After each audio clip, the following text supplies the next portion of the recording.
Sri Ganeshaya Namaha, Sri Saraswatye Namaha, Sri Padavallabha Narasimha Saraswati, Sri Guru Dattatreya Namaha. Dattatreya Mahatmanam Varadam Bhaktavatsalam Prapannartiharam Vande Smartrugami Sanovatu Deenabandhum Kripasindhum Sarvakaranakaranam Sarvarakshakaram Vande Smartrugami Sanovatu Sharanagata Deenartha Paritrana Parayanam Narayanam Vibhum Vande Smartrugami Sanovatu Sarvanarthaharam Devam Sarvamangalamangalam Sarvakleshaharam Vande Smartrugami Sanovatu Brahmanyam Dharma Tattvajnam Bhakta Kirti Vivardhanam Bhaktabhishta-pradam Vande Smartrugami Sanovatu Shoshanam Papa Pankasya Deepanam Jnana Tejasa Tapa-prashamanam Vande Smartrugami Sanovatu Sarvaroga Prashamanam Sarva-pīdā-nivaranam Vipaduddharanam Vande Smartrugami Sanovatu Janma Samsara Bandhagnam Swarupanandadayakam Nishreyasapadam Vande Smartrugami Sanovatu Jayanamaya Shakkama Dhatur-dattasya yastavam Bhoga-moksha-pradasyemam Prapatet Sakri-bhavet Sri Ganeshaya Namaha, Sri Saraswatye Namaha, Sri Padavallabha Narasimha Saraswati, Sri Guru Dattatreya Namaha. These are my 24 Gurus. 1. The earth. From the earth I learned the two virtues of forgiveness and doing good to others. Even though people kick her and dig into her, Mother Earth does not wince, nor does she get angry. She always remains patient. I learned from the Mother Earth that a sadhaka, an aspirant, should possess the virtue of forgiveness in the same way. In addition, I learned from the earth, which supports everything, that one's entire life should be dedicated to doing good to others. 2. The air. I learned from the air the qualities of non-attachment and stainlessness. The vital air takes food but remains without desiring sense pleasures. I learned that in the same way an aspirant should take food only with a view to obtaining knowledge and should be careful not to pursue pleasure, because to obtain knowledge a body is necessary. For the body to be alive, life force is necessary, and food is necessary to support the life force. Therefore, limited quantities of food should be taken, for without food, life and the acquisition of knowledge would be impossible. The outside air comes in contact with many things possessing many qualities, such as heat and cold. Yet, those qualities do not contaminate the air. I learned that in a similar way, I should remain unattached even when I come into contact with sense objects. Furthermore, air has no smell of its own, yet it seems to have the fragrance of flowers as it passes over them. I learned that in the same way, a yogi, though having a physical body and being associated with its various qualities, should in reality be uncontaminated by them and live in and for the self only. 3. The sky. Look at the sky space. It is all pervading like ether. It exists in parts and other things, and yet it does not unite with them. Furthermore, it is immeasurable and cannot be cut or divided. Seeing this and recognizing that the self, though dwelling in innumerable bodies, is likewise unattached and indivisible, I learned to experience the self everywhere and in everything. There is another extraordinary thing about the sky. Clouds are formed by the conjunction of earth, water, and fire, 3 of the 5 great elements, and with the help of air they move about in the sky. Yet the sky is not stained by them. From this I learned that the self is uncontaminated by the qualities that arise in the elements forming the body. This is what the sky taught me. 4. Water. Purity, smoothness, and sweetness are the natural qualities of water. That is why water can purify other things. In the same way, a yogi should have a pure heart, speak sweet words, and be full of love for all beings. Such persons will purify others by mere sight, touch, or remembrance. I learned this virtue from water. 5. Fire. The mention of fire makes us think of great luster of radiance. It is born out of wood. It is impossible for anyone to touch it. Without distinction, it consumes all kinds of things at once. Thus, even though it consumes all things indiscriminately, it does not become unholy. In the same manner, a muni, a sage, also should have knowledge. He should be a tapasvin, be free from others, and remain unaffected by what others give him. Such a person may do anything, forbidden or not forbidden, and he does not commit any sin. Fire is sometimes worshipped in a subtle and invisible form, sometimes in a gross and visible form. When it consumes the offerings sacrificed to it by devotees, it burns away their sins of both the past and the future. I learned that a yogi should also be like this. The shape of fire is dependent on the wood. In a thick stick of wood, it looks as a big thing. In a long piece of fuel, it appears long. Similarly, Ishvara, the Creator, the Lord, enters the body created by Maya and appears like the body itself. Observing fire, I learned to reflect on the essential nature of Ishvara. Fire always has flames, yet, owing to the effect of time, they sometimes cannot be seen. I learned from this that though modifications like birth occur constantly, owing to flux of time, they cannot always be seen. 6. The moon. The moon appears to wax and wane due to the movement of time.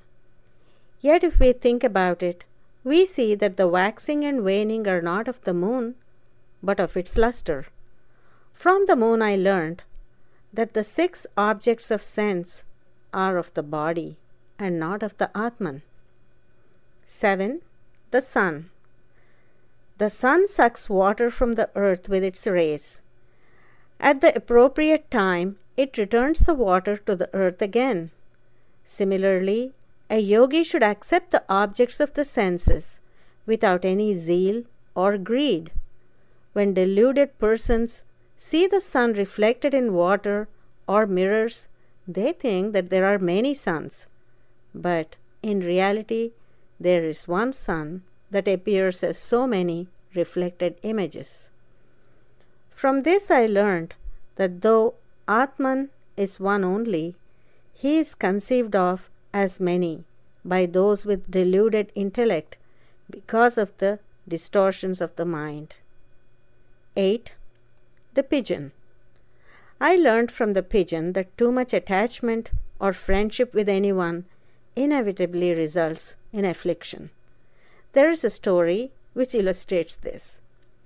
A very handsome and strong pigeon was living in a forest. It developed friendship with a female pigeon, which was well suited to the male. Their love for each other was incomparable. They had, it seemed, 2 bodies with a single soul. In course of time, the female pigeon became pregnant for the first time and laid eggs. This served to intensify their mutual affection. In due course, young ones came out of the eggs. Is not Hari's Maya incomprehensible even to great pandits, scholars? How much more so to those pigeons? To that winged couple, their young ones alone constituted the world. Whenever they beheld the young ones and their pranks and heard their sweet talk, the winged couple felt proud and happy. One day both the parent birds went to the forest to bring food for their young ones. A hunter came and spread his net, and many birds fell into it. The poor little innocent birds caught in the net began to cry helplessly. When the parent birds returned and saw the empty nest, they fainted. They soon recovered, however, and each went in a different direction in search of the young ones. The mother pigeon saw the young ones caught in the net, and overcome with pity and love for the young ones, without thinking of pros and cons, she rushed into the net to save them, but she too got caught in it and began to wail. Such is the result of infatuation. A little later, the father pigeon arrived and saw the situation. Though he did not rush forward like the mother, he was overcome with grief at the sight of his own wife and children dying before his very eyes. He could not control his weeping and began to lament loudly. "Where is happiness for me after losing my wife and children? For whose sake should I live? Oh, if only wife or even one child had survived! What is the use of living?" he wailed. Under the weight of grief, his intellect became blind. Consequently, he concluded that it was better to die, and so he too went into the net and met his end at the hands of the hunter. O Yadu, what is the lesson of this story?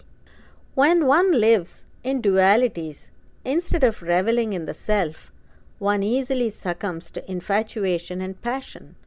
A man who delights in dualities has no peace of mind, and when he considers the maintenance of the family as his only aim in life, he will one day have to perish with his kith and kin. O King, this world of mortals is an open door to final liberation. There is no doubt about it. But we must not waste this chance through binding ourselves in attachments. 9. The boa constrictor. O King Yadu, a man will definitely experience pleasure and pain according to his past actions. They cannot be prevented when he does not want them, nor do they come when he wants them. This is true of the other worlds also. So it is of no avail to strive after this or that. Food, whether tasty or dry, whether much or little, comes providentially to everyone, and one should be content with it. If it is not available, one should simply fast. Not only this, foregoing even sleep, one should ever remain firmly devoted to the self. I learnt all this from the boa constrictor. 10. The sea. From the sea I learnt 2 or 3 things. Even though the sea is very large, it does not even allow a small dry leaf landing on its surface to stay there. Instead, the sea drives it away to the shore. If the sea had not always done so, it would have been completely covered by muck by now, like a dirty pond. In the same way, however great a tapaswin or yogi might be, he should not allow even the smallest desire or agitation to enter his mind. If he is careless, he cannot avoid being ruined by it. Therefore, I have learnt from the sea that not even the least aberration should be allowed any foothold. The sea is very deep, even though it does not appear so. It does not reveal the number of organisms contained in its womb or the precious gems hidden in it. Many rivers flow into it, yet it does not overflow. In summer, the flow of water in the rivers decreases, yet the sea does not dry up. It is not conditioned by time and space. Similarly, a Muni should not exhibit his power. or express his feelings. He should not allow others to fathom his beginning and end. He should not be overjoyous when his desires are fulfilled, nor should he be depressed when they do not materialize. I learned from the sea to practice equanimity and to remain steadfast in my devotion to the self.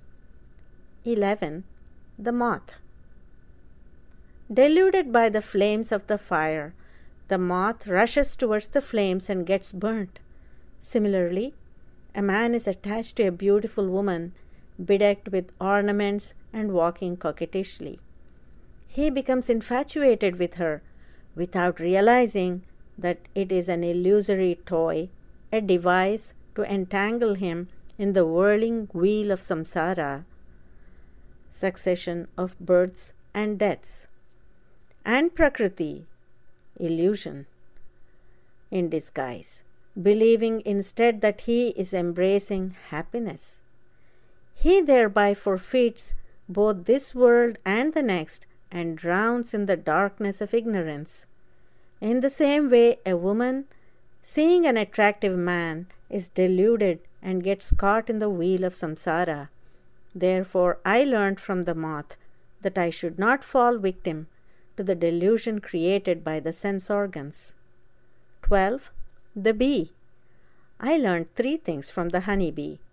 The honeybee buzzes from flower to flower and nourishes its body. It sucks nectar a little at a time without causing any flower to shrivel.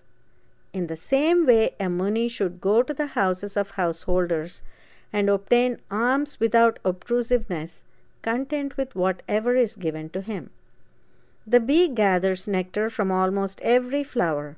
Similarly, a muni should study all scriptures, skillfully grasp their essence, and adapt it in his search for the self. In addition to these 2 good qualities, the bees possess a ruinously foolish one. They make honey and hoard it for future use, but man plunders the whole stock after smoking them out and killing them. Instead of enjoying their hoarded wealth, they meet with ruin and death. Similarly, a muni should not hoard food for the next day. He should eat at the house where the food is obtained and proceed on his way. 13. The elephant. Studying the life of an elephant, I learned one thing. The elephant is a very strong and intelligent animal. Therefore, it is very difficult to capture. Yet, it often gets caught by man because of its lustfulness. To capture an elephant, a pit is dug in the forest and covered with bamboo, mud, and grass so that it looks like ordinary ground. Then, a decoy in the form of a female elephant is put on it, and the male elephant, seeing the decoy, mistakes it for a real elephant and lustfully rushes towards it. When it reaches the figure, the bamboo gives way and the male elephant falls into the pit. Seeing this, I came to the conclusion that one should stay away from women to avoid this trap. Also, when a he-elephant follows a she-elephant, and another powerful elephant in rut sees them, it tries to drive away the other elephant and fights with it until one or the other dies. Seeing this, I concluded that the very thought of woman is dangerous. This rule applies to women as well. 14. The honey thief. Listen to the lesson I learned from the honey thief. Bees build a hive with much effort. The honey thief contrives to smoke out the bees and steal the honey. Thus, the strong rob the weak of their wealth. Just or unjust, this is the way of the world. Therefore, I learned from the honey thief that if a person is stingy and hides his wealth without himself enjoying it or allowing others to share it, he risks being robbed by someone. 15. The deer. Deer bring to mind innocence and gentleness. Their swiftness in running is remarkable, and yet, due to their intense love of music, they fall into the hands of the butcher. The hunter's music makes them stand still and listen with closed eyes. I gathered from this that if a hermit living in the forest were to succumb to music and dance, his fall would be a certainty. Was it not because he was charmed by music and dance that Muni Rishyashringa fell into the snares of a dancing girl? Therefore, I learnt from the deer not to be beguiled by music and dancing. 16. The fish. O Yadu, know that of all the sense organs, the tongue is like an invisible thief. Munis observe severe penance, remaining without food, and gain control over all the senses, and yet they cannot control the tongue. It appears as if it can be controlled easily, but therein lies its deception. Until the tongue is controlled, conquest of the sense organs is not complete. If the tongue is neglected, ruin can hardly be avoided. Look at the fish. It has no defect except the fickleness of its tongue. It is this uncontrolled tongue that makes it the prey of the fisherman's hook. Thus, observing the fish, I have grasped the importance of controlling and conquering the tongue. 17. The harlot named Pingala.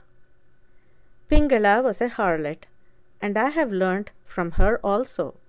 I shall now narrate that story to you. In the holy city of Videha, the capital of King Janaka, there lived a harlot by the name of Pingala. One day she was overcome by the desire for wealth and lustful pleasures. She stood as usual at the door of her house, looking for gallants. But unfortunately, no one turned up that day. She stood waiting for a very long time, with her eyes keen and desires strong. Midnight approached. Her legs began to drag, and she grew weary. When she went inside, disappointed, desire would sprout again. So she could not remain inside, but came to the door again. Thus, going inside and coming out again and again, she became physically exhausted. Though midnight had passed, still no lover had turned up. Strange indeed are the ways of the divine. As a result of her exhaustion, her longing for wealth as well as for libidinous pleasures gradually left her. She even regretted that she had sunk so low, and her lust vanished. Disgust took hold of her. Without it, bondage to the body cannot be loosened, and one cannot reach a state of dispassion. By God's grace, freedom from passion was kindled in her, and she began to look into herself. She reflected, "Fie upon me! What madness! Fie! Unable to control the senses, I have lamented all the while waiting for a mean man who lustfully desires a woman. Fie upon the miserable desire that someone would come and make me happy. Forgetting that God, who is truth, who is eternal and immanent, and who is the bestower of happiness, is ever near, I imagined that if a low and unrighteous man were to squeeze this body, I would get happiness. How wicked is my mind! Oh, how deluded I was in beholding this body and its beauty. What is its true nature? In the lower regions are the two legs like pillars. In the upper regions there are the two arms, and there is the backbone like a big beam joining both of them. On both sides of it there are the chest bones like rafters. All this is covered by skin. There are 9 doors, and what comes out of them daily is nothing but filth. How hard I strove to beautify this thing called the body. What a fool I have been! How could I consider another person as a lover in this holy Videhapura, forgetting Achyuta, Lord Vishnu, the imperishable, who is of the form of my own self, and of the nature of bliss and inner peace. This beauty and these desires and the gods who grant them, will not all of them be consumed by time and perish eventually? By loving these perishable things, what happiness do we attain? Therefore, I shall not allow myself to be deluded any longer. Considering Sri Hari, who is the benefactor of all and who is the self of all beings, as dearest to me, I shall surrender myself to him. Some meritorious act done by me in a previous birth has perhaps borne fruit now, and the company of some Mahatma, a noble high-souled one, has ripened, resulting in Sri Hari's grace falling upon me. Otherwise, how could such good sense prevail in such a sinful person like me? After all, didn't all sorts of difficulties beset me until now? And then, indifference which is the cause of such dispassion arose. So, since this discrimination that was born in me is definitely due to Sri Hari's grace, I shall consider it as Sri Hari's command and banish all desire for sense objects and surrender myself to him alone. Sri Hari alone can save persons like me who have been entangled in desires for sense objects and who have blindly fallen into the mire of samsara and have been bitten by the poisonous serpent called desire. Sri Hari himself rules over those in whom discrimination has taken root and who, being vigilant, have acquired indifference. He alone is my protector. Thus, when dispassion became steady, Pingala attained marvelous tranquility and peace of mind. Therefore, O Yadu, I learned from the story of Pingala that desire is sorrow and desirelessness is the highest happiness. 18. The Osprey. This little bird one day had a bit of meat in its beak, when a bigger and stronger bird saw it and attacked it. The clever little bird immediately dropped the meat. Then the bigger bird left the little bird and followed the bit of meat. Thus, the little bird escaped imminent danger. I learned from the bird that if we keep a thing coveted by others, it will subject us to severe anguish, and therefore it is wise to give up such things voluntarily. 19. Boy. O King, in this world, yogis and their equals live like children. A little boy has no worries about wife and children. Praise or rebuke from others does not affect him. He is always happy playing by himself. I learnt from him that a Muni also should be like him. There is really no great difference between a little boy and a yogi. Both are free from worry, both of them are happy. But whereas the boy does not make any effort because he has no knowledge, the yogi, knowing everything and having attained God, remains actionless through cognition. 20. The Maiden. O King, there lived in a village a maiden who had attained marriageable age. So her father searched for a groom. One day, a marriage party came to see her. Since at that time her mother was not in the village, she herself had to pound the rice, cook, and serve it. It would not be proper for her to be discovered in such a plight, she thought. Therefore, she tried to pound the rice in secrecy. But the bangles on her wrist began to jingle. The more bangles she wore, the more jingling. So she kept 2 bangles on each wrist and took off the remaining ones and started pounding again. But even then, a little jingling sound came from the bangles. So she began to pound, retaining only 1 bangle on each wrist. I observed this attentively. I learnt from this maiden that if too many persons gather in one place, quarrels ensue. When 2 persons are together, talking starts.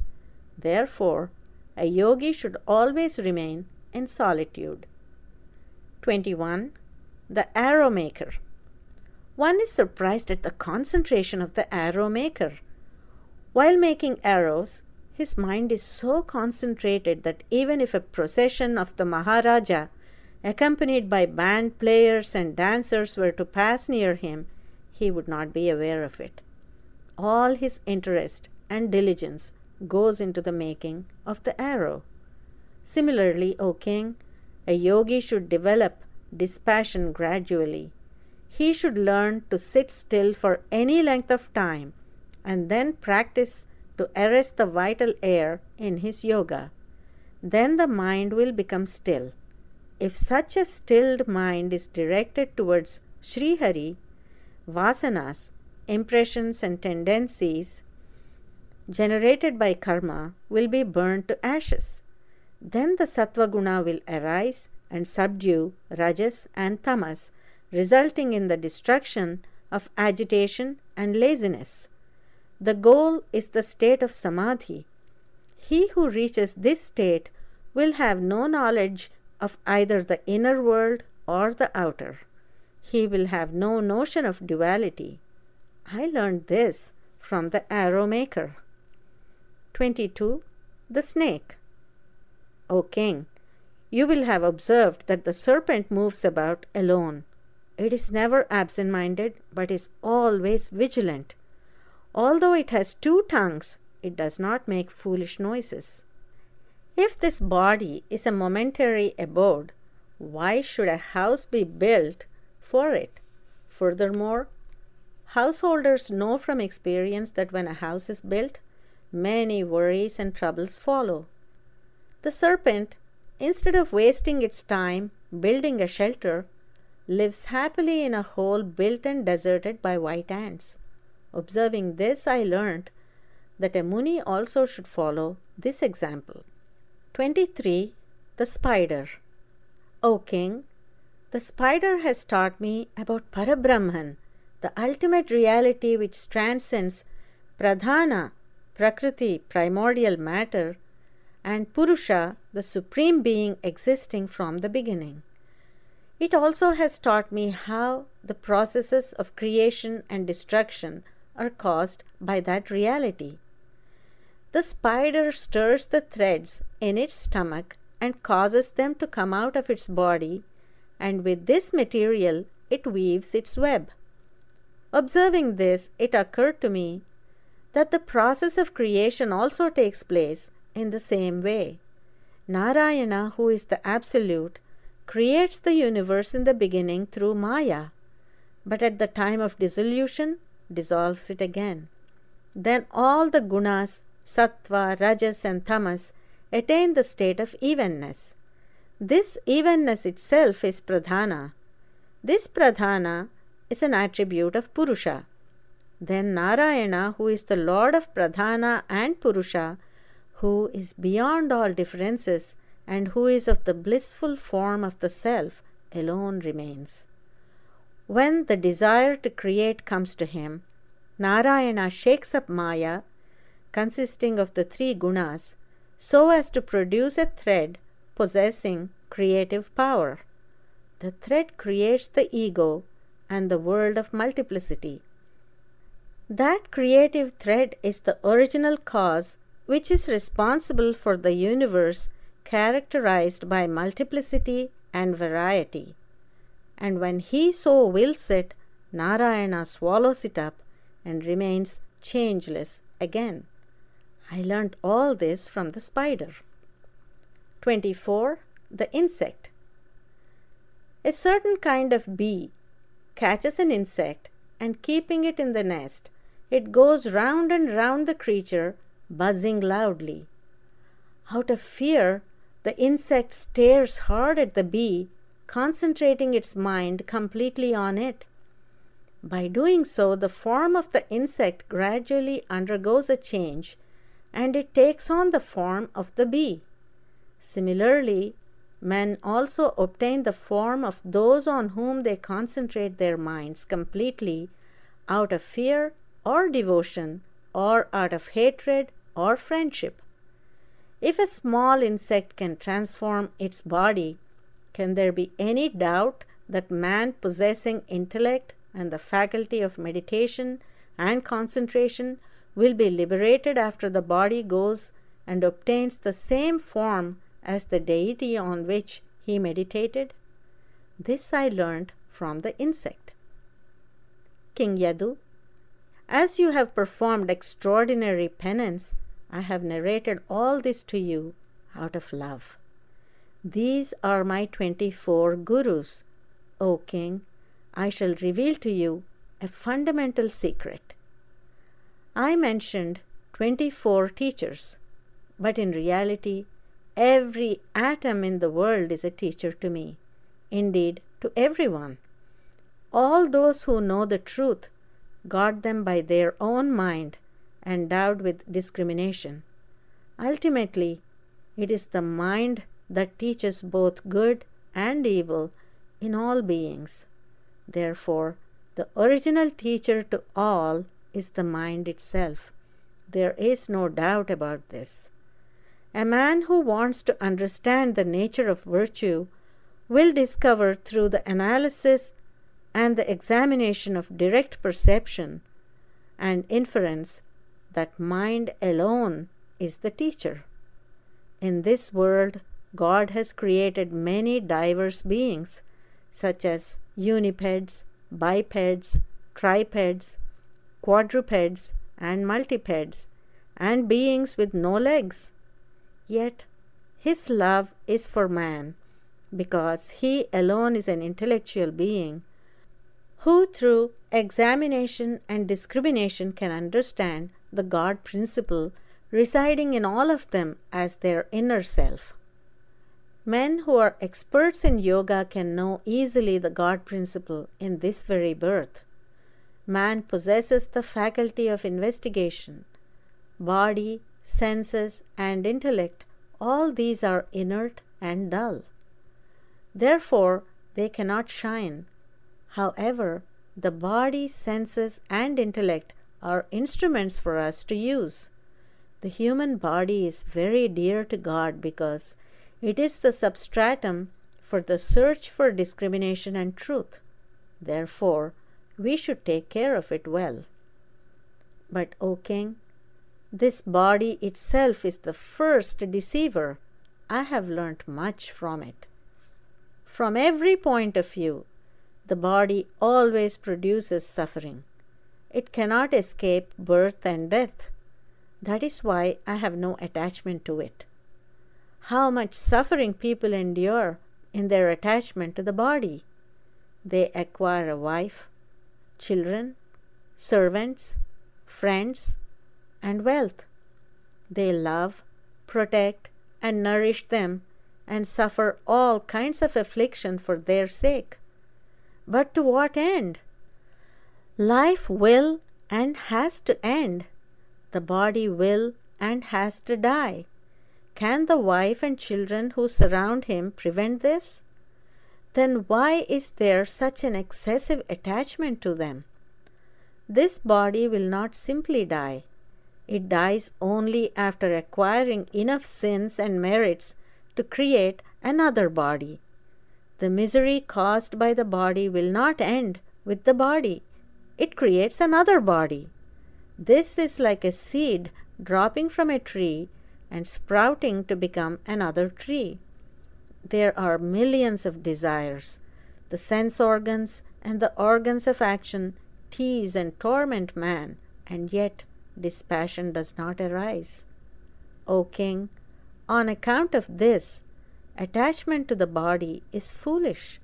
Yet, since it is the means to attain the highest goal of human life, one should, without wasting time, take to the path of emancipation before death comes. The highest Brahman has been described by the rishis in many ways. Therefore, discerning knowledge should be acquired from one's teachers before it is too late. Having thus acquired wisdom and having cast off egoism and mindness or possessiveness, I am now rooted in the self and roaming about unattached. This is the religion I am following. Listening to this instruction of the Avadhoota, all the penances Yadu had performed in the previous births bore fruit, and in the core of his heart the light of the self began to shine. Filled with happiness and devotion, he prostrated to the Avadhoota, and now Lord Dattatreya appeared before him. Thus King Yadu had Datta's darshan. He reflected upon the teachings on Brahman imparted by Lord Dattatreya and attained Brahman. Emancipation of Kartavirya. Lord Dattatreya does not only favor exceedingly good and wise men who have performed uncommonly great deeds. He does not only impart instruction regarding the reality, but also grants boons. In order to understand Lord Dattatreya's power, his compassion, his way of testing, and his magnanimity in conferring boons, there is no better story than that of his dearest and most beloved disciple, Kartavirya. Just listening to the story of that great devotee gives great merit. Lord Dattatreya, who can be bound by devotion, favored Kartavirya very highly. Kartavirya's birth. From the womb of infinite time, many exalted souls have taken birth and shed light in their respective ages. It is only natural that after some generations one forgets them and their mighty deeds. Some marvelous stories and a few names alone remain, but their other outstanding deeds are forgotten. Emperor Kritavirya, who lived in the Treta Yuga, is one among them. Kritavirya is his title. In appreciation of his extraordinary valor, the world called him thus, and the name has remained. His real name is not known to us, and even the details of the valorous deeds performed by him are also not known anymore. He belonged to the Haihaya dynasty, and he was the emperor of the Saptadvipas, and ruled for 77,000 years. Mahishmati was his capital. The emperor had already ruled for a very long time when he committed a sin which made him a target for Maharshi Chyavana's curse. As a result of this curse, not even one child survived, though he had 1,000 children born to him. As the emperor and his queen Shiladhara Devi grew old, this became the cause of great worry. There was no religious vow or practice which they did not undertake in order to obtain an offspring who would continue the dynasty. One day, Queen Shiladhara Devi went to the house of the eminent Brahmarshi Yajnavalkya and, respectfully saluting his wife Maitreyi, entreated her to suggest a means of obtaining a virtuous and long-living son who would perpetuate the dynasty. Mother Maitreyi instructed her to perform Anantavrata, a difficult ritual. The ritual should be begun in the month of Margasirsha and conducted every month during 12 months in accordance with prescribed rules and procedures, including fasting, giving of alms, and performing meditation. Many great gifts were also to be given away. Finally, it was to be concluded in a grand manner, observing special rules. Shiladhara Devi performed the ritual with faith and in an even more elaborate way than she had been instructed. One day, Srihari appeared to her in a dream in the guise of an Avadhoota and assured her that she would beget a great issue. For his part, Emperor Kritavirya also made great efforts. One day, unable to bear the worry, he approached Brihaspati and requested him to show him a way. Brihaspati told him, "First you worship the sun, then we shall see." Emperor Kritavirya, through fasting and prayer, worshipped the sun for a month in accordance with strict rules. The sun god, who was pleased with the worship, appeared before him and said, "O Emperor, perform the Saptami Snapana ritual." This ritual was taught to his devotees by Lord Dattatreya himself in order to wash away their sins. Sins of the past are always an obstacle in the path of emancipation. In your case also, sin committed by you previously has become the destroyer of the progeny. Therefore, to be rid of that sin, observe the ritual Saptami Snapana, and you will definitely attain auspiciousness. Thus, the sun god taught him how to perform the ritual.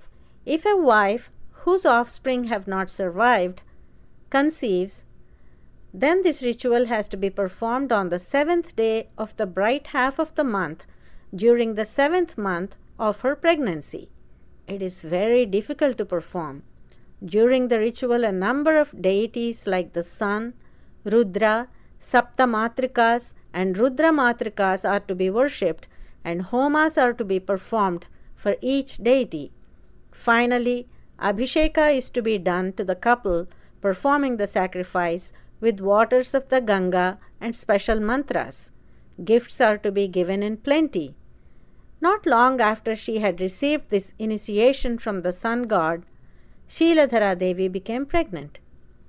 Kritavirya and Shiladhara Devi faithfully performed this rite at the proper time. They gave away many gifts and performed many rites.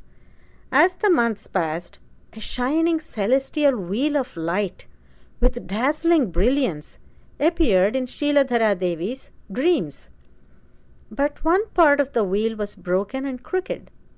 Whenever she saw the crooked part, it seemed to be a bad omen. But how can light be crooked? She thought. So she comforted herself by thinking that it was only her foolish imagination. When the months were completed, the queen gave birth to a fully developed boy. Celebrations began throughout the empire. But when they looked at him more closely, they saw that the arms of the child were bent and weak. The royal couple were very sad, and the enthusiasm among their subjects waned. To comfort himself, the emperor had Jatakarma and other rituals performed. The child was named Arjuna. Since he was Kritavirya's son, people began to call him Kartavirya also. Besides his deformed hands, there was no other defect in Kartavirya. Indeed, there was no one equal to Arjuna in all other aspects. He acquired remarkable scholarship at a very young age and won high praise from his teachers. Both his teachers and the ministers were happy with the boy's sense of dharma, his intelligence and skill. But the emperor was unhappy over the very thought of his son's becoming an object of ridicule among equals and heroes with his weak and crooked hands. Finally, the king died of anxiety and worry. The minister, the Purohit, the family priest, and other leading citizens held consultations and decided that in spite of his defect, Arjuna should be crowned king. Sense of righteousness. Arjuna was then still very young. He was about 17 years old. But his sense of dharma was extraordinary. Treating Rajya Lakshmi, the kingdom, as a piece of straw, he rejected her. He told the ministers and others, "O ministers, I am grateful to you, but I do not want the kingdom. If an incompetent person gets tied to his kingdom due to his love of position or love of power, but cannot discharge his duties, he will not escape punishment. Is there not the saying, Rajyante Narakam Dhruvam? The merchants give 12% of their profits to the king. Agriculturists give 6% of their produce, and cowherds 6% of their earnings. Why do they give a share of their labor to the king? Is it not because he protects them from all kinds of misfortunes, from Adhi Bhautika and Adhyatmika afflictions, and from public calamities and sufferings, and because he guards them against enemy attacks? How can I accept the shares they give, believing that I can protect them with these crooked arms? Tell me, if I cannot protect them and yet take shares of their labor, What difference will there be between me and a robber or a cheat? You may say, I could get my men to fight the battles. Oh, sirs, leaving the question of fairness aside, if I, crippled and incapacitated as I am, tell the men under my control to go and fight, will they not laugh to themselves, though they may accept out of desire for money? There is also another important consideration. Among the duties of a king, is it not important to determine who has committed a crime and to catch and punish them? Can I work without hands? If I were to depend upon others for this, I should accept responsibility for all sins of omission and commission on their part, though I commit no sin myself. Will I not have to be in hell till the end of the kalpa? Even if I had good hands, I would not accept the empire now. Carrying out the duties of a government is not an easy task. To avoid hell as a king is only possible if he possesses great power acquired by tapas, is endowed with celestial sight, is a yoga siddha, an expert in arms, and has acquired skill in governing. Therefore, I shall do tapas, and when I feel that I have acquired sufficient power, I shall take over the empire.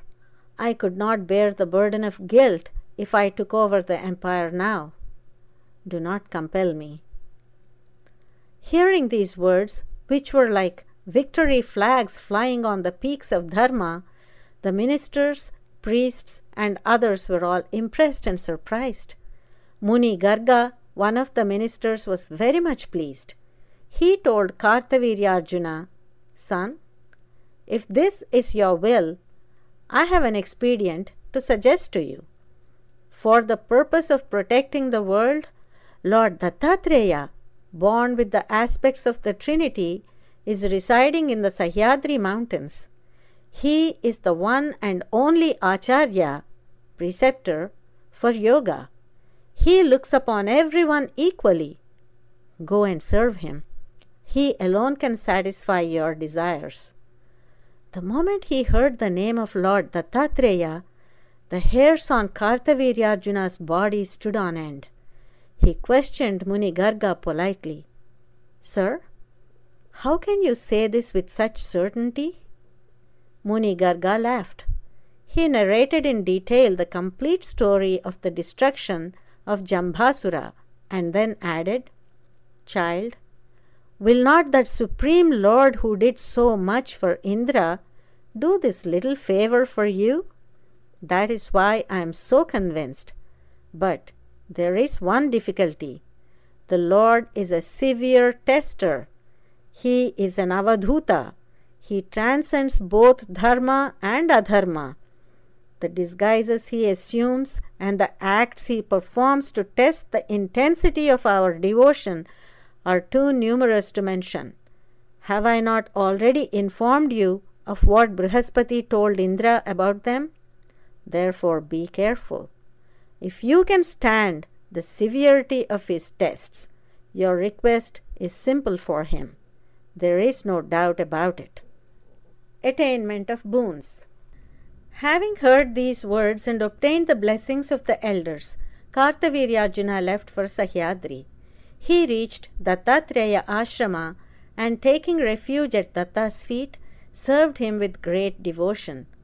We have heard that Devendra served Lord Dattatreya in the past, but the service rendered by Kartavirya excelled even that of Devendra. Kartavirya worshipped the Lord's feet at every moment. He supplied wine, he fetched fruits and offered them to him, he applied sandal paste and decorated him with garlands of flowers, he served food to the Lord and ate the leftovers with reverence. Whenever the Lord rebuked or beat him, he bore it humbly and patiently. He never took his eyes off the Lord.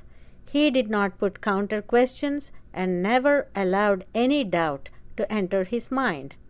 Kartavirya was thus serving the Lord with a single-pointed mind when one day the Lord became angry for no reason and scolded him.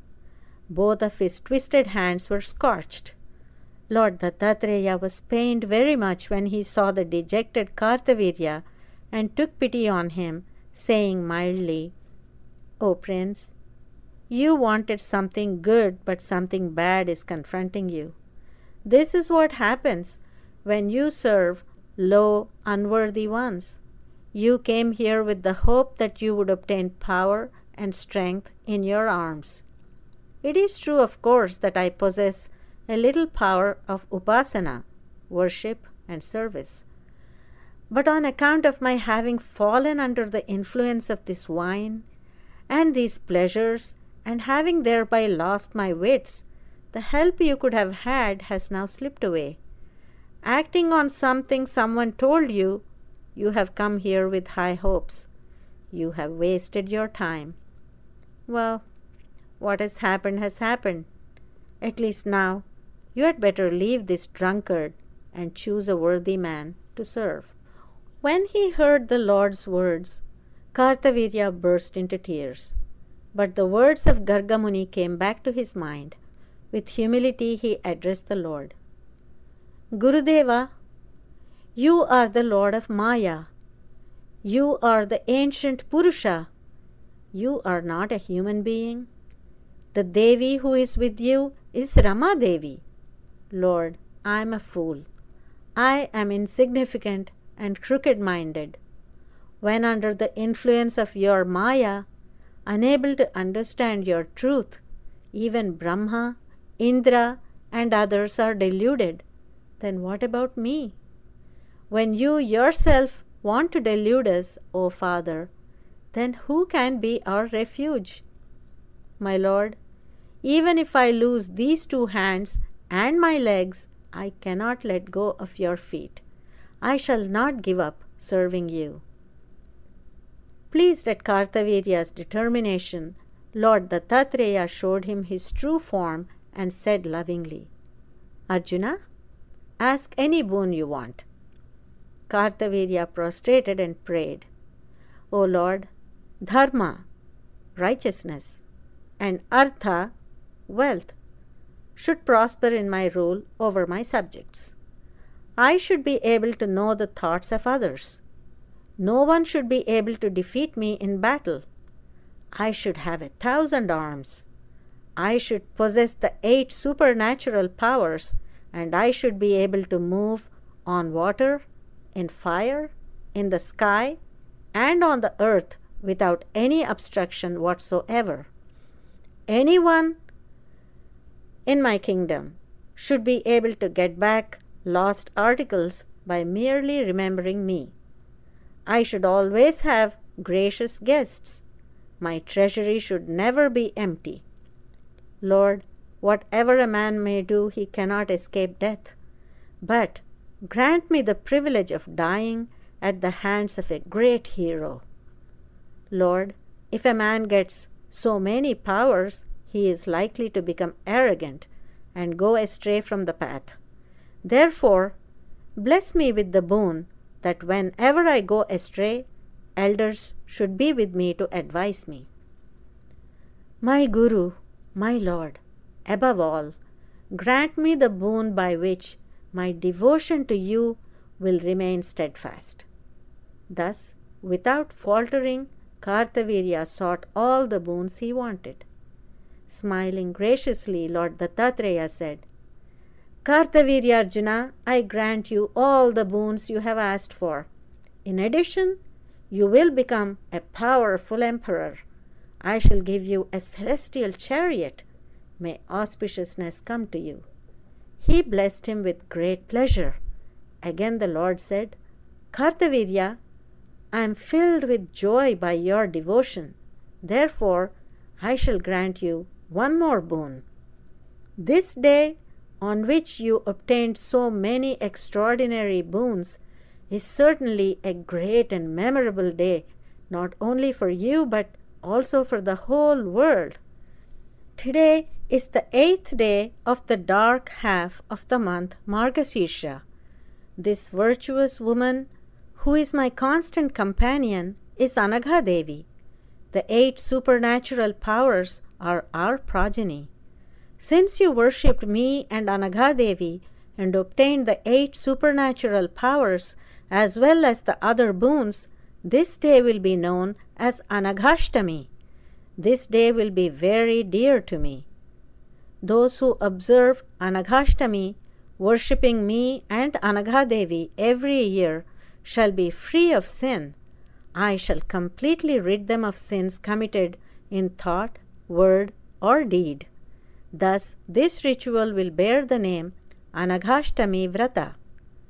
Those who make my image and the images of Anaghadevi and our 8 sons out of kusha grass and keep them in a mandapa, a temporary altar erected and adorned for performing marriages and sacrifices, and who worship them with active devotion, following the 16 courtesies of worship, and offer sandal paste, flowers, incense, light, and garlands, in the manner you have done, who propitiate me with a variety of instrumental music, with dances, processions, and worship of Brahmins, will not suffer deficiencies of any sort, either in this world or the next. I shall destroy those who, without even trying to know me, treat me with disrespect. I give myself away to those who, as long as they live, perform the vrata every year, and Arjuna, I shall make them like you. I shall grant liberation to 7 generations before and 7 after them. It is owing to you that this benefit has been granted to the world. Kartavirya prostrated to the Lord again and again and extolled him profusely. With the Lord's permission, he returned to his capital Mahishmati and was coronated. The glorious reign. Kartavirya ruled the empire extraordinarily well. There was none to challenge his valor. His sense of justice was matchless. His knowledge and understanding were boundless, and his power was limitless. There was no meritorious act which he did not perform. There was, in short, none that was his equal. Immediately after assuming the reins of the government, he issued a proclamation to the effect that no one should carry arms, and that those who did so would be treated as perpetrators of violence and punished. Those who had been parading themselves as great heroes were now humbled and subdued under the new edict. There was no heroic act that the emperor, who ruled according to dharma, did not perform by virtue of the power derived from tapas. Through the power of yoga, he assumed various forms and discharged the duties pertaining to each of them. He thereby became the preserver and protector of the lands and the people, and the protector of the Brahmins and the tapasvins as well. If in the empire a mere desire to steal or to commit any other wicked act arose in anyone's mind, it was known to the king instantaneously. He would immediately appear before the subject with bow and arrows and say to him in warning, "Beware!" When any one of his subjects was troubled by serpents or dangerous animals, by fire or disease, or by a curse, it was enough for the subject to remember the emperor, and he would appear before him and dispel his distress. The subjects respected and worshipped this emperor even more than they worshipped God. There was no one in his kingdom who complained of any trouble or loss. With regard to his meritorious acts, there was no end to the gifts he gave away, the philanthropic deeds he performed, and the sacrifices he conducted. It is said that he performed 10,000 sacrifices in all the Saptadvipas. They were not ordinary sacrifices, but in these sacrifices, the pillars of the hall and everything else was of gold. Narada and other sages, overcome by his marvelous deeds, praised him. Overjoyed, Muni Angiro extolled him, saying that there was no king equal to Kartavirya. Among his various deeds, he once went to the nether regions and, conquering the Naga king Karkotaka, brought his son with him and made him one of the guards of his capital. Another time, he went to the Narmada river with his wives for bathing and amusement. The king playfully caused 1,000 arms to come to him and stood like a huge mountain across the flowing river. The Narmada could not cross over the king, who stood opposing the flow. The river reversed its flow, and the tanks and ponds were filled to overflowing. Just then Ravana, the 10-headed Asura, the demon, who had embarked on a universal conquest, including the conquest of Kartavirya, came there. Stopping his army on the roadside, he performed worship of Shiva on the bank of Narmada. While he was thus immersed in Shiva Puja, the waters of Narmada flowing backwards flooded the area and carried off the Shivalinga Ravana was worshipping and submerged his whole army. Kartavirya Arjuna, who was observing all this by the power of yogic vision, smiled contentedly. It was as though the whole expedition for bathing and amusement had been arranged for this purpose. When Ravana learned that it was Kartavirya who had caused the Narmada to rise, he became wild with rage. Could he who had lifted and flung away Mount Kailas tolerate this? When he learned that Kartavirya was alone, Ravana thought that the time was opportune and rushed there with his army and attacked him. Kartavirya came out of the water smiling. He appeared to each Rakshasa warrior as a separate Kartavirya and killed them all. In the end, he captured the 20-armed Ravana like a monkey and, carrying him away, cast him into prison. After some time, the news reached Ravana's grandfather Pulastya Mahamuni, who came and sought the release of his grandson. Kartavirya set him free forthwith, since he was humble to his elders. This also made him a great and noble emperor. Whenever he went for a bath in the sea, whales and other water animals became agitated, and even the sea king would be overcome by fear. He could become rain-bearing clouds and shower rains at the right time for the benefit of his subjects. Though he possessed so many great powers, he did not forget his guru. As time went on, his devotion to him increased. He often visited the Dattashrama and worshipped the Lord's feet and offered prostrations to the ascetics who surrounded him. Frequently he assembled scholars and conducted discourses on Yoga Shastra and Dharma Shastra. Sometimes he organized conferences on the fine arts. At other times he indulged in pleasures in the inner apartments of the palace.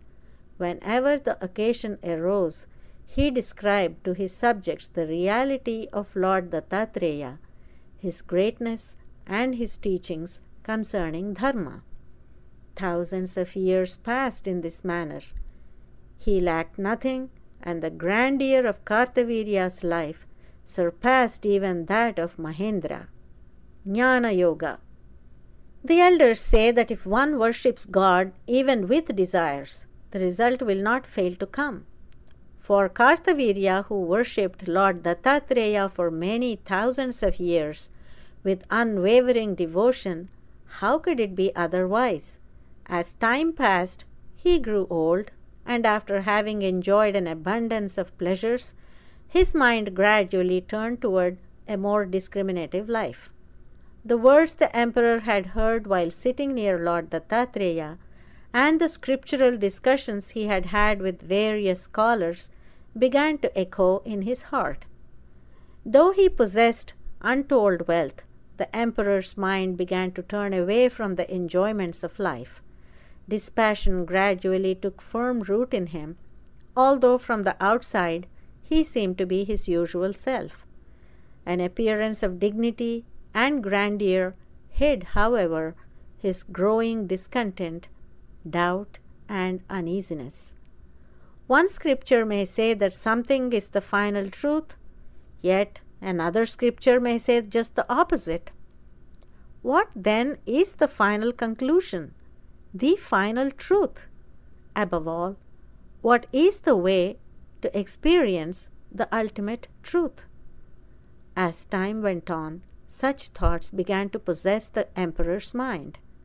Gradually, the problem mattered more than anything else. Finally, he came to the conclusion that no one except his Gurudeva, Lord Dattatreya, could help him solve his problem. Lord Dattatreya has infinite compassion for me, he said to himself. He is more considerate towards me than towards others.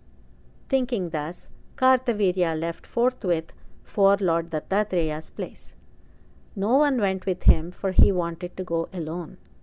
With great enthusiasm he started climbing the Sahyadri. During the ascent, he saw the beauty of the woods and the grandeur of the mountains. He observed the perfect peace prevailing in the hermitages and enjoyed the dance of the peacocks. He prostrated to the sages whom he met on his way. Proceeding further, he reached the Dattashrama. There, near the entrance to the cave, he beheld Lord Dattatreya sitting in Padmasana, immersed in Samadhi. On beholding the Lord, the emperor was filled with joy.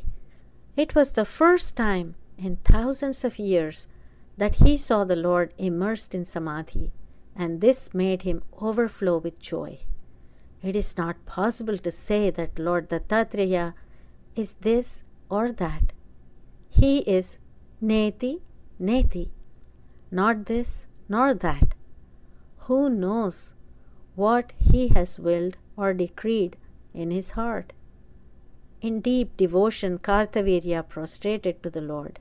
He bowed to him again and again. Then he worshipped him with flowers and praised him in various ways. Thus, overcome with devotion, he served the Lord for a long time. To others, he looked like a madman. It was by then early evening. The Lord did not stir, nor did he open his eyes. Worry grew in Kartavirya's heart. Comforting himself, he created 1,000 arms by the power of the boon granted by Dattatreya, and playing 1,000 different musical instruments, he prayed and danced with great devotional frenzy until midnight. Still, Lord Dattatreya did not stir at all. Kartavirya stopped the dancing and music, and closing his eyes, concentrated his mind on the Lord. Standing with folded palms and facing the Lord, he began to praise him in a divine hymn comprising the essential meaning of all the Shastras. O Lord, he began, you are eternal. You are truth itself. You are bliss. You are consciousness personified. You are self-effulgent. Through you, the whole world, which is not merely non-eternal but is truly unreal, full of misery and of the nature of tamas, appears as an illusion. Yet it appears to be true and real. When a burning piece of wood is tied to a string and whirled around, it appears like a circle of fire. No wheel of fire is really there, only a spark. That's all. This small spark of fire, whirled by the man, gathers momentum, and deluded mind thinks it is a circle of fire. This shows that mind itself projects that circle of fire. Similarly, though consciousness alone exists, supported by you in association with Maya, our mind projects this world of plurality and experiences it as such. Salutations to you, who are that cause of causes. Lord, the sages who carry the sword of knowledge, of which inference and the Guru's instruction are the two sharp edges. Cut the knot of ahankara, egotism, in their hearts, and seek refuge in you, the Guru of the three worlds, who, abiding beyond the third state, yet controls the three gunas. You bestow liberation on those who surrender to you, after rooting out from them the cause and sorrows of samsara and granting them realization. I have lost myself by identifying myself with the body and the senses. I am most unfortunate and miserable. I surrender to you. You are Sachchidananda. Like the weaving of threads which forms a stretch of cloth, so through you this delusory world becomes apparent. I have been deluded by it, imagining that in it was my happiness, and this bound me to it. O Lord, I seek refuge in you. O Guru, give me your nectar drink of jnana bodha, instruction of knowledge, and lift me up and set me free.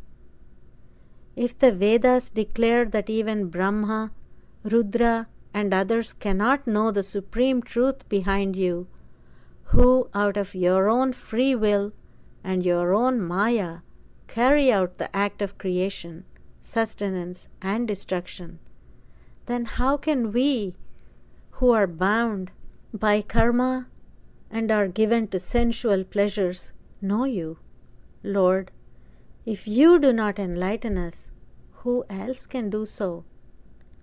Lord, if you do not enlighten us, who else can do so? Kindly grant me your bhakti yoga and your expansive jnana yoga, endowed with vairagya, dispassion, and vijnana, subjective experience. O Lord of Vaikuntha, is it not for instructing dharma and propagating yoga and for conducting jnana bodha that you have incarnated? Gurudeva, bestow your grace on me, who is eager to obtain mukti, liberation.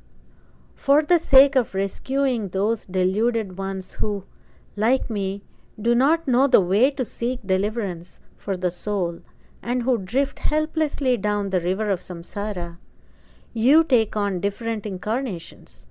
Lord, to those who serve you motivated by desire, you grant great wealth. To the virtuous who serve you without any desire, you reveal your eternal truth. O my Father, until now I have sought siddhis, accomplishments, superhuman powers, which are merely worldly, without seeing their transitoriness. You have granted me more than I sought. No more of it. Now bestow mukti on me through the sacred dust of your feet. Gurudeva, of what use is the effort to study the scriptures? The mind cannot attain the truth through them. The siddhas, semi-divine beings said to be specially characterized by the 8 siddhis, say that this world of duality is just an illusion of the mind. How can that which is so vividly visible be called illusory? O Lord, please clarify the point. Whether it is real or unreal, I do not know. But I am not as afraid of my worst enemies as I am of this samsara. I am not afraid of afflictions caused by water or fire. I am not even afraid of the noose of Yama. It is in order to obtain pure jnana, enlightenment, and ananda, bliss, that I bow at your sacred lotus feet, and have abandoned wealth and a prosperous empire, and sought refuge in you alone. Gurudeva, enlighten with your pleasing nectar-like words of jnana bodha Those who have turned away from your lotus feet may perhaps be fettered by samsara, but even after holding your feet in supplication and entreaty, I have not been freed from bondage. What a sinner I must be! Yes, Gurudeva, with the advent of youth, I became the victim of limitless greed for worldly pleasures. During all these thousands of years, I have been swimming in the ocean of sin. Even the demons, animals, birds, and all other living beings cross the ocean of samsara by associating themselves with you, the Supreme Being. What a vile and despicable person I must be among Kshatriyas, that even after adoring your feet for thousands of years, I am still not free from bondage. Believing the splendor of the empire to be the most desirable good, and being intoxicated with and entangled in delusory pleasures, I did not pay any heed to death, which lay crouching before me, ready to pounce. Have compassion on me now, Gurudeva, and bless me abundantly. I only want the favor of enlightenment, nothing else. Not only imperial grandeur, but also the place and power of either Indra or Brahma are no longer desirable to me. Favor me with jnana. Cut the knot of ahankara. Remove the thorns of doubt. O ancient Purusha, elders say that you are incarnated to lift up even those who do not serve you. But even though I have worn the dust of your feet on my head, I am not cured of the disease called samsara. O merciful one, you gave yourself to Atri and Anasuya, pleased with their tapas. O Father, do you not hear my cry? Supreme Reality, Vedantins say that you are beyond mind and speech. He does not have eyes, yet he sees. He does not have ears, yet he hears. Now, you have assumed a body for our sake, so you have eyes as well as ears. Father, at your feet I implore you, fill the lotus of my heart with bliss. O compassionate one, you alone are my refuge. I have no one else to save me from the ocean of samsara.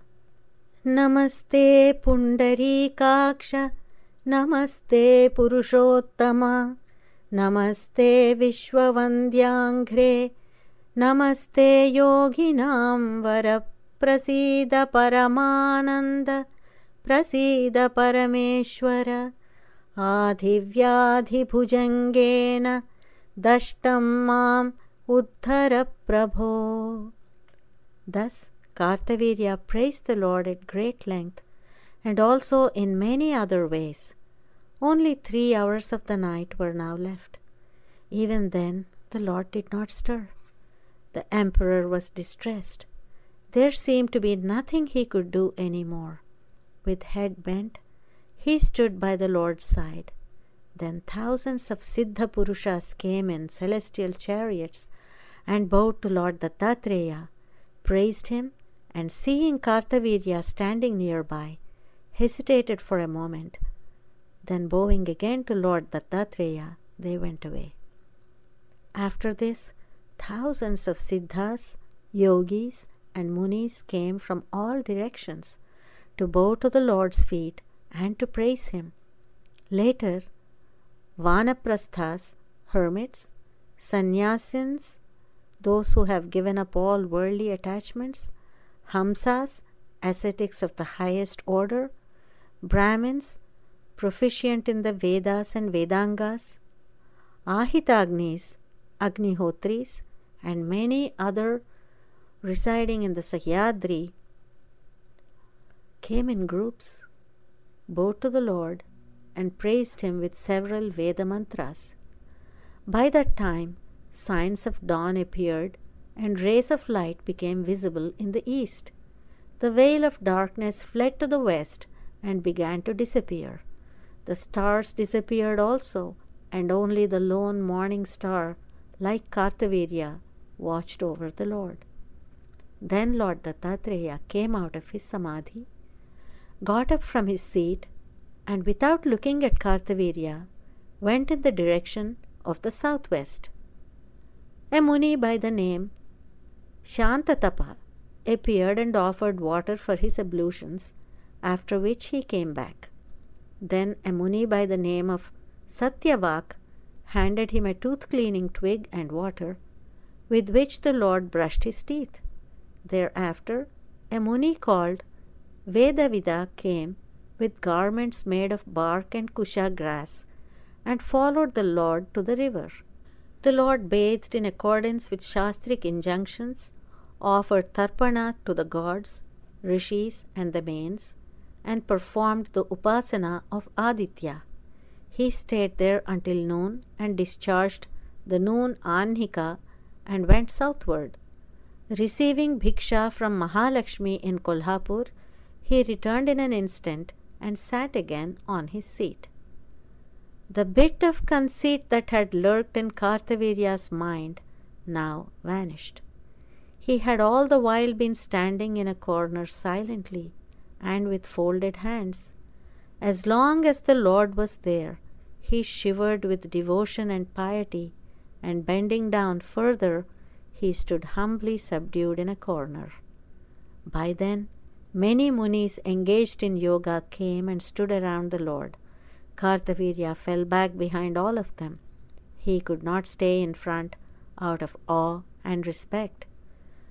Muni Shantatapa, one of the Lord's followers, observed Kartavirya's condition, and out of pity for him, approached the Lord and bowing to him, intervened respectfully thus: O Lord, your devotee Kartavirya Arjuna, who is highly righteous, is standing in the corner humbly waiting for your favor. He is afraid to talk to you. Grant him your favor, please. A graceful smile shone on the Lord's face and in his eyes. Turning towards the emperor, he said, Arjuna, why this fear when you are with me? Why this unhappiness? Come here and sit near me. You will have peace of mind. Kartavirya became supremely happy. He came near the Lord, bowed to him, and sat by his side. Looking at the emperor graciously, the Lord said, Arjuna, you are a most dear devotee of mine. I do not possess anything that I would not give to you. There is no secret which cannot be revealed to you. Why this grief on your face? Tell me what you are lacking. There is nothing that cannot be attained by my devotees. Ask what you want, unhesitatingly.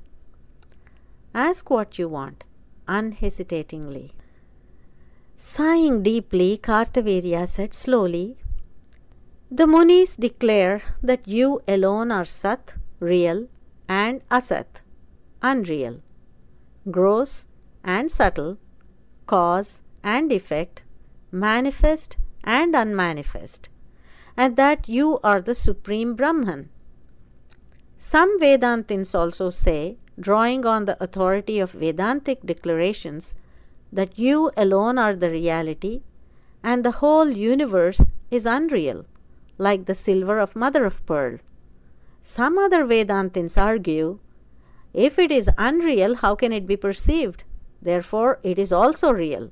This samsara is like a stream, it has no beginning. And thus they substantiate dualism. The followers of Dharma Mimamsa declare that Dharma alone is the supreme reality and the world is eternal. What Vedic authority do they have? The Sankhyas speak of Pradhana and Purusha and say that Pradhana is the cause and Purusha is just an instrument. This is the way of the yogins also. As for the science of logic, even after discarding logical methods not in accordance with the Vedas, the logicians who accept the authority of the Vedas say that the world is permanent. If there are so many different opinions, even among those who declare that the Vedas alone are their authority, which one should a person desirous of mukti accept and follow? The path followed should not in the end be a cause of regret.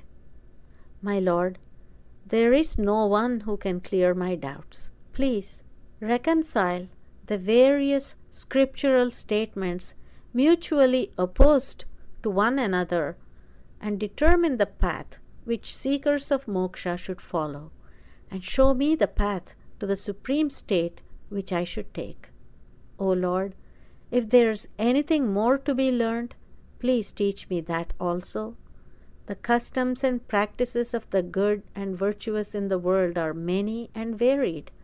They say that you alone are the origin and root of all such practices, but you appear to be beyond all such ways.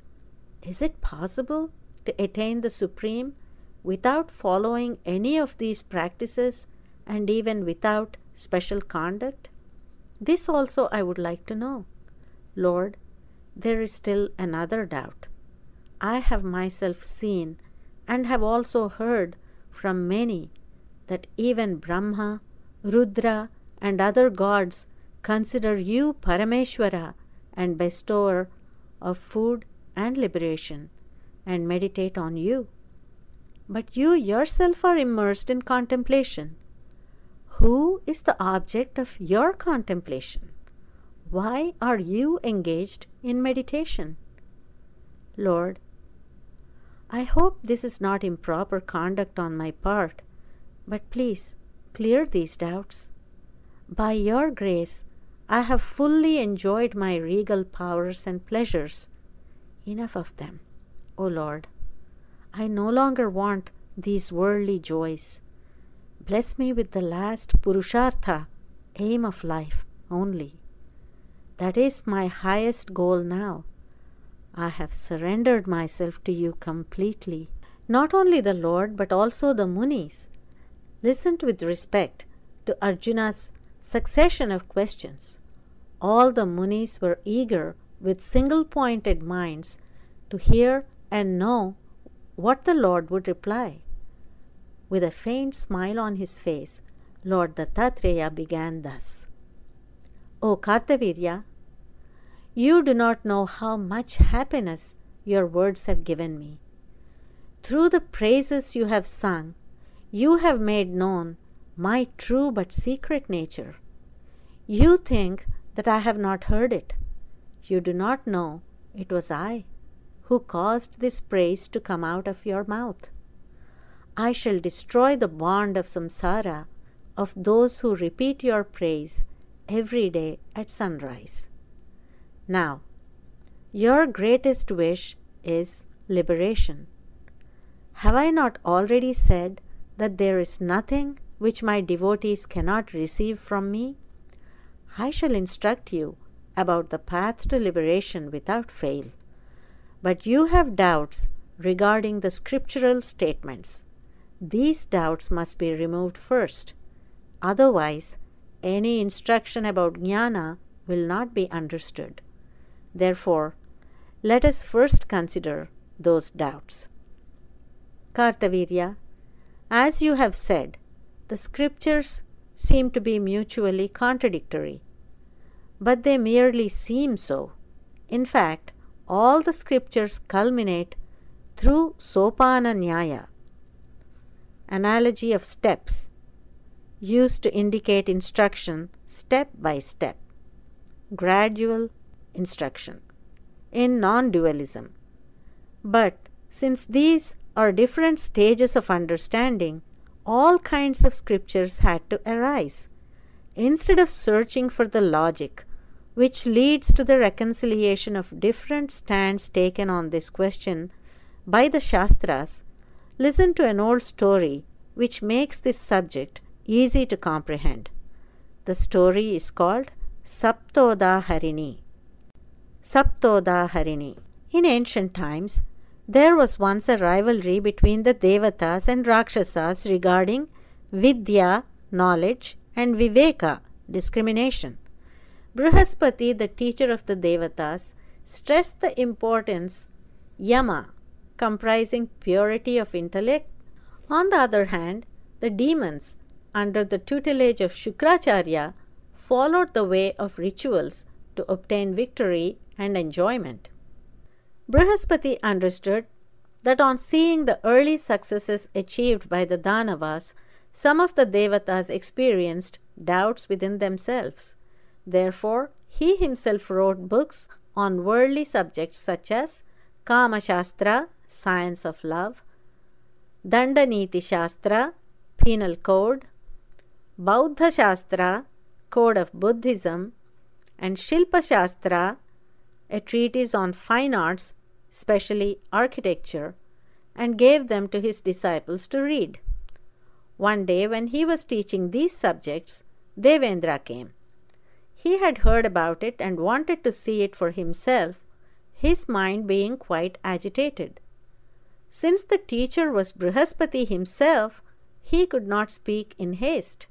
Therefore he said, slowly and with humility, "O Gurudeva, are you not an Atma Vidya Visharada, well versed in the knowledge of the self, and an excellent Vedantin? Then why are you engaged in composing these worldly Shastras? As it is, everyone motivated by desire for women, wealth, and other things is making great effort to achieve these desires. But such desires are worldly. Why then should a being like you encourage such tendencies by composing Shastras and teaching them?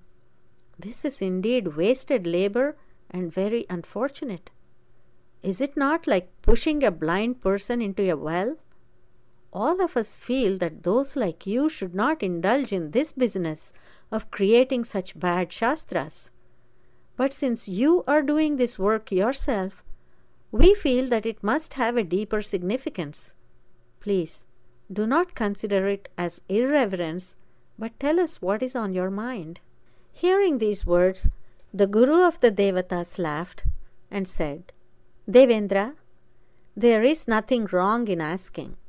On the contrary, your expression of doubt out of fear of adharma, unrighteousness, pleases me. Have you not accepted that Tattva Shastra is something good?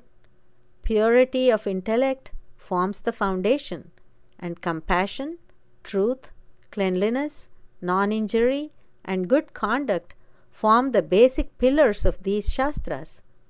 To illustrate this, I shall tell you 7 ancient stories. Listen and reflect carefully. Then tell me what you think." Devendra listened attentively, and Brihaspati began. 1. Shilpa Shastra, Architecture. Indra, long ago there lived in the city of Kampilya an expert in architecture by the name of Vidhignya. He was not only proficient in architecture but also in Vastu, house building, Jyotisha, astrology, and other Shastras. What has to be particularly noted here is that he was peaceful, kind, and discreet. He was not hypocritical, nor did he harbor greed. Therefore, whoever wanted to build a house in the city got it constructed through him. Gradually his income grew, and the pressure of work increased. Therefore he engaged a number of architects to assist him and paid them liberally. Through this he also gained a good name among his equals. With the increase in income, his acts of charity also increased. Thus, the respect of the elders also increased, and ultimately he became the royal architect. Thereafter his fame spread far and wide. However much his earnings increased and fame grew, he never became conceited. He never spoke harshly. He never talked of his desires, nor did he ever utter a falsehood. Day by day his humility and meritorious acts increased. After some time he died, and he was a virtuous soul. He enjoyed happiness in heaven for a long time. After this period of enjoyment expired, he was born as the king in the same city of Kampilya because of the merits he had earned. Due to the force of good samskaras, impressions, vasanas of the past, he performed even more charitable deeds. He conducted sacrifices and worshipped gods and Brahmins on a large scale. Then he died and again he went to heaven. And after enjoying pleasures there for a long time, he was born again, now as a Brahmin in this world. In this birth he studied the Vedas and Shastras, diligently practiced a life of dharma, intently pursued yoga, and in the end took sannyas, renunciation, giving up all worldly attachments, and became a Jivan Mukta, one liberated while living. You see, Mahendra, he began with architecture and in the end achieved Jivan Mukti. In climbing thus, step by step, there is no doubt some fatigue, but the path will not be the wrong path. It should not be forgotten that he never abandoned good judgment and discipline. Doesn't this story show that possessing these virtues, even through Shilpa Shastra, a man can attain liberation? 2. Fine Arts. In the city of Mahishmati lived a prince by the name of Vishalaksha. He was an expert in music, skilled in dance, proficient in poetry, and learned in Kama Shastra. As a learned one in the fine arts, he knew fully well the characteristic features of women. Being handsome himself, he was also a knower of the distinctive marks of women. Therefore, he could not approve of just any girl.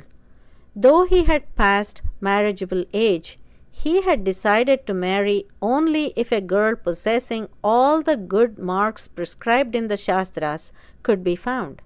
He possessed such strong self-control that he decided to wait rather than marry in haste. Eventually, he went out in search of a bride. After much searching, a king showed him his daughter. As soon as he saw her, he knew that she was of the Padmini type. He was overjoyed that after so much searching, he had found a girl of pure Padmini type. On seeing him, the girl also liked him. The king thought, he is a prince and quite suitable. They both seem to be set on each other. What more could I wish for? So he performed the marriage immediately and gave half of the kingdom as a dowry. He also had a vast and splendid mansion built for them. As I mentioned, Vishalaksha was also well versed in Kama Shastra. With the aid of that knowledge, he was able to reach the peaks of conjugal happiness. Mahendra, it is strange that ignorant people are deluded into thinking that happiness comes from outside.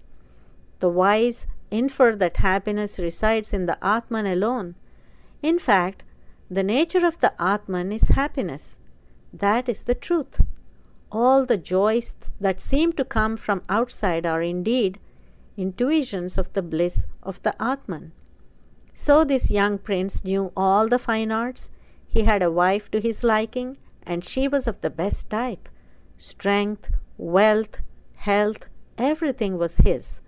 No one in this world enjoyed more happiness than he did with his wife. Without leaving out anything, he enjoyed all the happiness that the Upanishads describe as human happiness. What is wrong with that? He never uttered a lie. He never coveted another man's property or wife. There was no stint in his giving away gifts. He never neglected his parents. There was never any deficiency anywhere in the yajnas and yagas he performed. Furthermore, both husband and wife were experts in music. As they grew older, they devoted themselves to Nadopasana, worshipped through nada or sound effortlessly, and floated in Brahmanda, universe. In the end, both of them cast off their bodies while thus engaged in Nadopasana. As a result of the impressions left by the Gandharva Vidya, knowledge of celestial music, and of the power of virtuous deeds performed by them, they were born as king and queen of Gandharvaloka. Even there they devoted themselves to music as a mode of upasana. Maheshwara looked with favor on this virtuous duo. Consequently, they had the opportunity to go to Kailasa to give a performance. Parvati and Parameshwara shed tears of joy as they listened to their singing. The songs they sang were so charged with feeling. In great appreciation, the Lord gave them the boon of residing in Swarga. There they enjoyed as much happiness as they wished. Who is not attracted by the noble qualities of goodness, humility, and learning which they possessed? Both of them became very dear to you, Devendra. Ishvara's grace so kindly bestowed upon them was still with them. Once, going to attend a festival in the Brahmaloka, you took them also and arranged for a musical recital there. You wanted the fame and prestige of Swarga to be enhanced. Their music that day reached a new high, and the pleasure and joy was limitless. Brahma was so filled with joy that he granted them a boon, saying, "You have acquired undisputed mastery over Nadopasana. Now stay here with me and learn the truth about Parabrahma. I have blessed you with residence in the Satyaloka." And later, Brahma himself taught them the principle of Parabrahman, which is of the nature of Sachchidananda. Devendra, do you see now how that couple attained liberation through Kama Shastra and the fine arts? In this story also, virtue, truth, and non-injury are shown to be the basis of a good life. 3. Mantra Shastra. Kartavirya, on hearing this story, Devendra was impressed. Brihaspati smiled and said, "Indra, why are you surprised? You too have advanced many a person without any effort on his part. That is your greatness. Now, listen to the third story." Saying this, Brihaspati closed his eyes for a moment in a meditative mood. Then, in a joyful voice, he began thus. "Mahendra, in all the stories I am going to narrate now, you will hear about Lord Dattatreya, Lord of Lords. You too have achieved victory over Jambasura by his grace only. In the famous city of Vishala, there lived a Brahmin by the name Vedasharma. He knew the Vedas and was full of righteousness. With the intent of acquiring control over the senses, he observed many rituals. He led a life of contentment with whatever he received. After a long time, after he had given up hope, he got a son.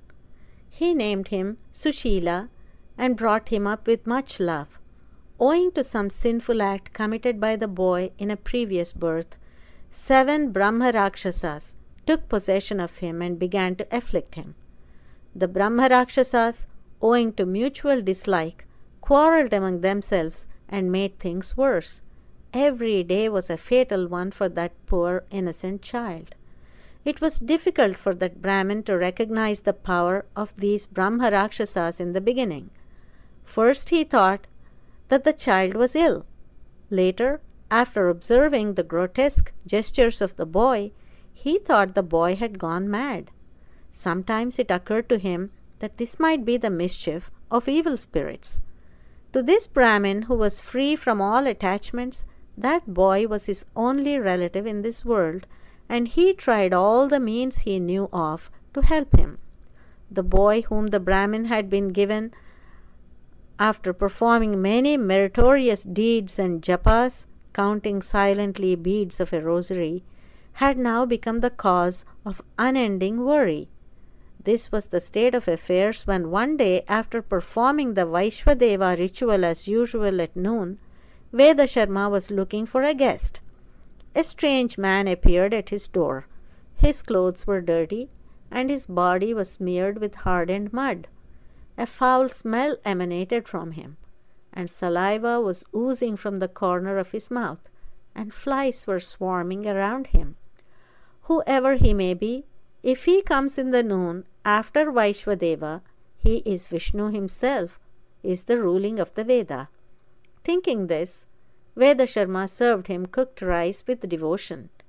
It was his custom to consider guests as God. If Vishnu came as a beggar, he would offer him alms.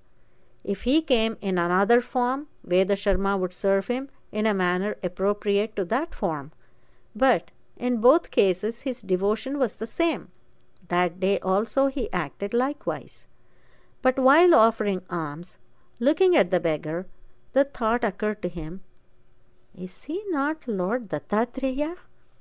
I have heard people saying that sometimes he disguises himself and goes begging. It must be he. There is no doubt. It is Lord Dattatreya." These thoughts came quickly, but faster than lightning the beggar got up and left. Vedasharma did not hesitate, neither was he slow. He immediately followed the beggar, who began to walk faster. He did not even stop at any house to seek alms. It became difficult for Vedasharma to catch up with the beggar, even when he began to run. By then both had crossed the town's boundary. Suddenly the beggar stopped and began to pelt stones at the Brahmin, who was following him.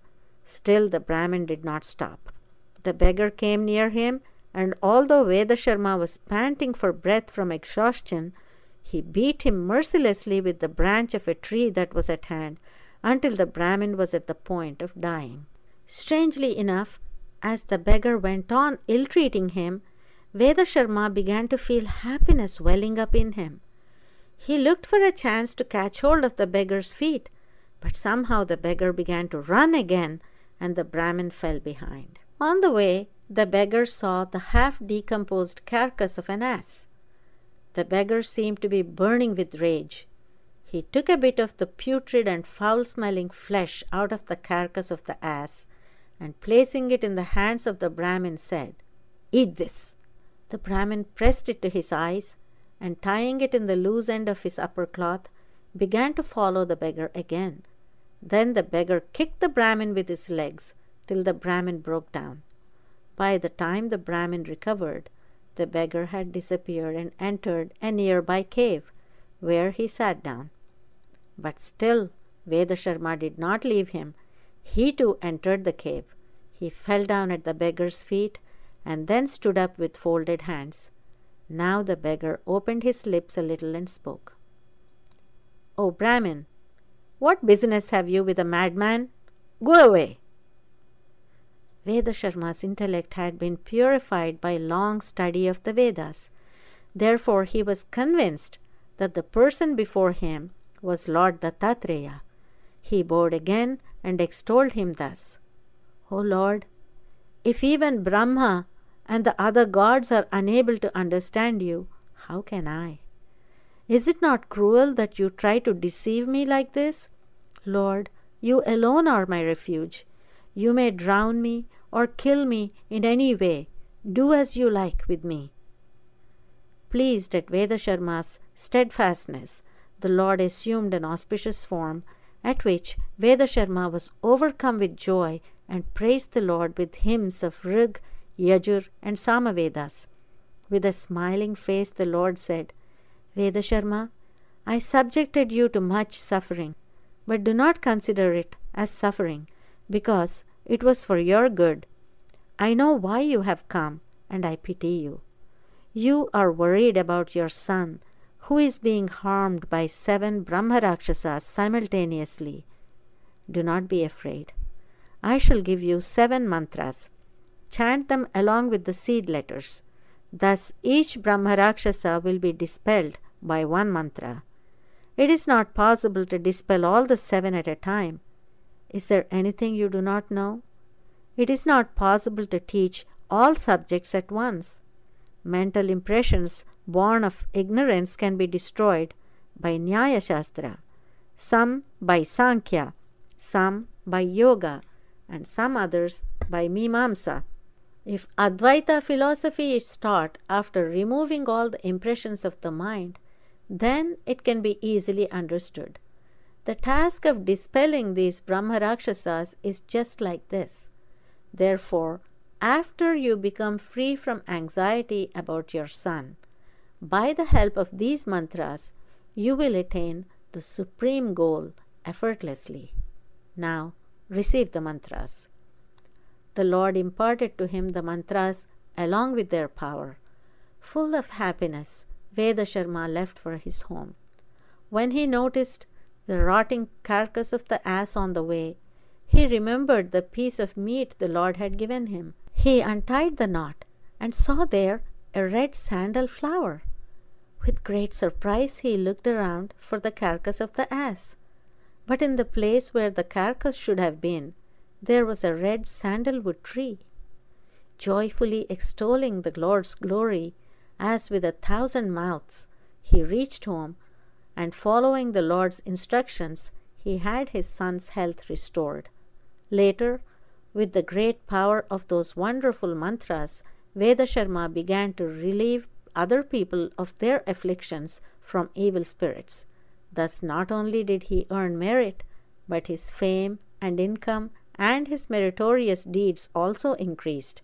He performed yajnas and yagas, he built temples and towers, he got wells dug and constructed tanks, he undertook many more charitable acts without any desire for reward.